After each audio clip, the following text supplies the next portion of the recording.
আসসালামু আলাইকুম, সবাইকে স্বাগতম। আইসিটি বিষয়ের আমরা যখন এই ধরনের লজিক সার্কিট থেকে বা লজিক গেট থেকে প্রশ্ন যদি থাকে যে কিউ এর সরলীকরণ মান নির্ণয় করে, তো কিভাবে করব, তাই না? তো অনেক সহজ। প্রথমত এই একটা দুইটা তিনটা চারটা গেট আছে এখানে, এটা হচ্ছে নট, এটা অর, দুইটাই অর, অর মানে যোগের প্রতীক, আর এটা অ্যান্ড। তিন ধরনের গেট এখানে ব্যবহার করা হয়েছে। তো এবার আমরা আসি প্রথম থেকে। এইখানে যোগ হয়েছে, এটা যোগের গেট, যোগের প্রতীক। এখন এই বাম দিকে দুইটা যোগ করে এটা ফলাফল হবে। এখন এই লাইন আর এই লাইন দুইটা যোগ হয়েছে, এই লাইন হচ্ছে এ, এই লাইন বি, তা এ আর বি মিলে যোগ হয়েছে। যোগ হয়ে এখানে যে আউটপুটটা বের হয়েছে এটা লিখতে পারি A plus B, A or B বা এ প্লাস বি লিখতে পারি। এবার এই লাইনটা এ থেকে উৎপত্তি হয়েছে, তাই এটাকে বলতে পারি এ, আর এই লাইনটা এখানে বি থেকে উৎপত্তি হয়েছে, এই পর্যন্ত বি ছিল, কিন্তু নটটা ক্রস করে যখন এইখানে চলে গেছে তো এটা বলতে পারি বি নট। এটা বি, কিন্তু এটা বি নট হয়ে গেছে, আর উপর এটা এ। এখানে যে যোগ হলো এ আর বি নট দুইটা মিলে যোগ হয়েছে, এ অর বি নট অথবা এ প্লাস বি নট, এই লাইনটা বলতে পারি, কারণ এইটা আর এইটা যোগ হয়েছে, যোগের গেট। এটা হচ্ছে এ, এটা হচ্ছে বি নট।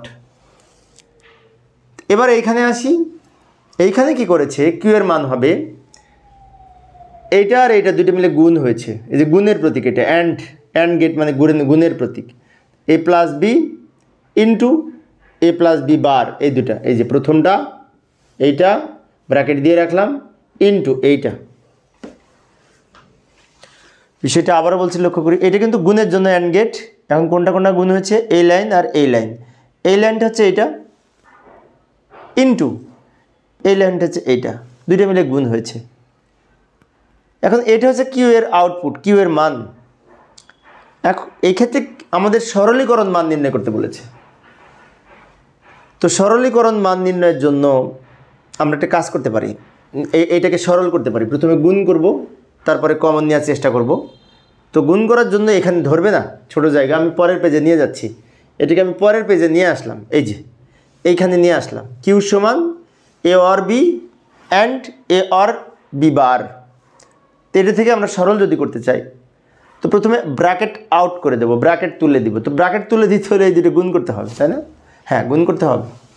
প্রথমে এইটা দিয়ে এই দুটো গুণ করে এটা পেলাম, একটু দ্রুত দেখাচ্ছি সময় সেভ করার জন্য। প্লাস এটা দিয়ে এই দুটো গুণ করে এটা পাবো, আমি একটু বুঝিয়ে দিচ্ছি। এর সাথে এ গুণ করে এ ইন্টু এ পেলাম, plus A into B not পেয়েছি, অর্থাৎ এ দ্বারা এই দুটো গুণ করে এটা পেয়েছি। তারপর এই প্লাস দিয়েছি, এটার সাথে আবার এই দুটো গুণ করে এ আর B plus B into B not. এখন একটা বিষয়, বি ইন্টু বি নট সমান 0 হয় আমরা জানি, আর এ ইন্টু এ সমান একটা এ হয়, এগুলো তো আমরা জানি।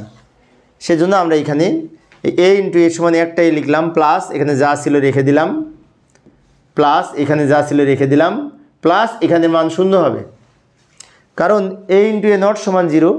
সেই দৃষ্টিকোণ থেকে বি ইন্টু বি নট সমান 0 হবে। তো এটার মান যদি 0 হয় তো এটার পরিবর্তে আমরা 0 লিখেছি। এবার এই টোটাল অংশ থেকে আমরা এ কমন নিলাম। এ যদি কমন নিই, এখানে 1 থাকে, এখানে বি বার থাকে এ চলে আসলে, আর এখানে এ চলে আসলে বি থাকে, অর্থাৎ এই টোটাল অংশ থেকে এখানে এ আসে, এখানে এ আসে, এখানে এ আসে। তো এ কমন নিলে আমাদের এটা থাকে, আর শূন্য তো মূল্য নয়, না লিখলেও হয়। এবার সবার শেষে লক্ষ্য করলে দেখতে পাই এই বি প্লাস বি বার সমান কিন্তু 1 হয়। তো এটার মান যদি 1 হয়, 1-এর সাথে 1 যোগ করে 1 হয়, তার মানে এ ইন্টু 1 হয়, এটার মান 1 হয়। অথবা আমরা বলতে পারি 1-এর সাথে বুলিয়ান অ্যালজেব্রায় যা যোগ করি না কেন ফলাফলে 1 হবে। তারপরে এখানে রেখে দিয়েছি আর 1 গুণ করে এ। তো এ আউটপুট পেলাম, তাই না? দারুণ, এত বড় একটা অঙ্কের এ আউটপুট। তো প্রিয় শিক্ষার্থী বন্ধুরা, এই ছিল আমার আজকের আলোচনার বিষয়। আমি শিক্ষার্থীদের অনুরোধে অল্প অল্প করে আলোচনা করি, যাতে শিক্ষার্থীরা বোরিং ফিল না করে। তো পরের ক্লাসটি দেখার আমন্ত্রণ রইল। খোদা হাফেজ।